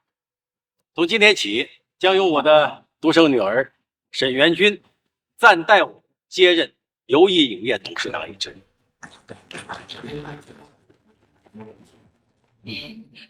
她就是沈氏的独女，千亿财团的千金，那岂不是便宜了姜子恒那小子？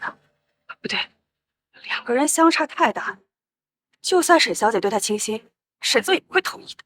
这第2件事呢，大家也都知道，游艺影业今年取得了史无前例的业绩，《黑神话：重走西游》获得全球票房第1。子恒，给大家隆重的介绍一下，这位是我们游艺影业最宝贵的人才姜子恒。他是黑神话项目的主创，同时呢，也是一位天才的导演和编剧。魏长，什么？子恒的能力不可辩驳，我们游艺本着唯才是举、唯贤必用的原则，所以呢，我们破格提拔他成为游艺影业大中华区 CEO。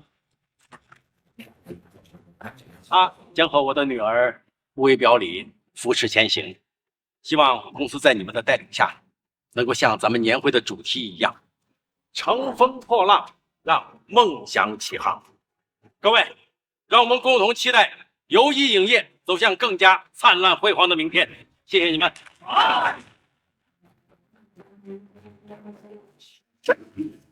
他成为游艺影业大中华区的 CEO。晚高峰，你不会早点出门啊？你是第一次出晚高峰。你们收到过这么傻逼的生日礼物吗？一会儿你们到了就往死里损。谢谢你的爱，好廉价，廉价到让我觉得恶心。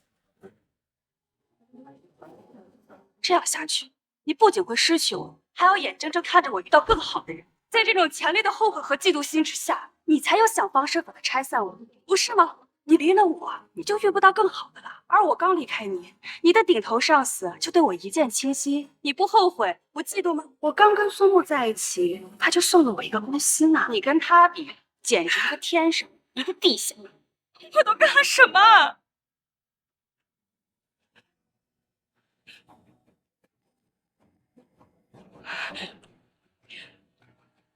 老公，老公你在哪？我怎么没有看到你啊？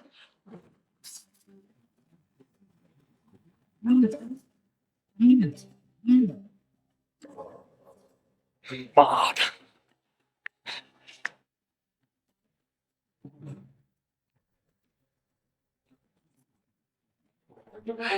老公，年会就要开始了，你怎么还不来？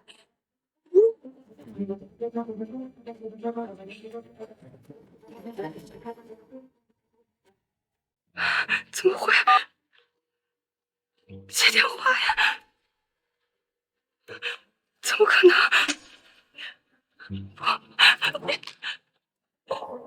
你在哪儿？你为什么要杀我？你为什么不接我电话？你个混蛋！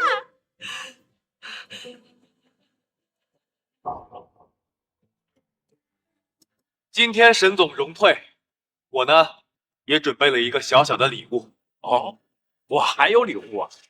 果然是天才的编剧，细心呐。我会安排人将公司近期高价收购的设备分批破坏可替换部件后报为日常损耗。你只要用沐风文化这个公司壳子把它回收走，换个部件就和新的一样。但这种规格的器械恐怕不太好出手，国内有需求的就那么几家，并且实力雄厚。问你可以提供租赁服务，我也会在公司推动买不如租这件事，左右没有成本。到时我们可以将市价打下来，多做几家生意。当然不是，换作是我，有这么漂亮的女朋友捧在手心里疼还来不及，怎么会因为这个生你的气？再说，这本来就是姜子恒自己擅作主张，导致你误会罢了。像他这种自说自话的男人，怎么会认识到自己的错误？我有礼物给你。成年人爱在哪儿，钱就在哪儿。更何况美貌是要金钱维护的。有句话叫“爱人如养花”，不是吗？多亏了姜子恒，我才能和你在一起。一个年利润200万的公司，这是我送你的第一份。什么帕拉梅拉，你可以自己买，随便买。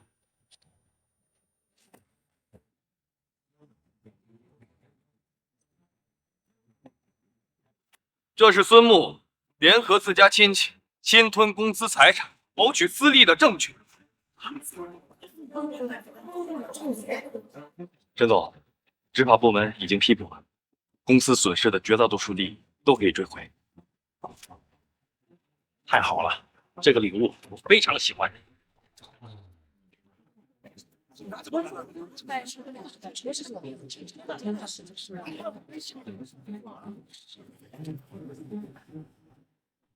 陈老女士，就沐风文化侵吞游艺影业重大设备牟利案，您是重大责任人，麻烦您跟我们走一趟。不是我啊，你们应该去找孙木啊，跟我没关系啊。孙木已经乘坐今晚7点半的飞机，试图逃往东南亚。上级单位已经下发了逮捕令。您作为沐风文化传媒有限公司的实际法人，如果有不知情的情况，你可以提起上诉。但在此之前，你必须跟我们走一趟。带走。我不去，江子豪，你救救我！子豪，你知道的，跟我没关系啊。配合调查，如果真的可以证明你不知情的话，会轻判的。江子豪，走。江子豪。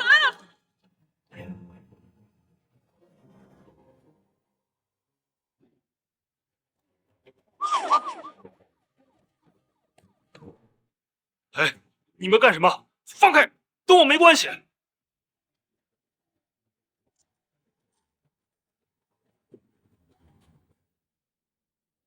每个人有每个人的缘法。子恒刚一上任就揪出了一个大蛀虫，干得不错。诸位，为子恒贺！子恒贺！为友谊贺！干杯！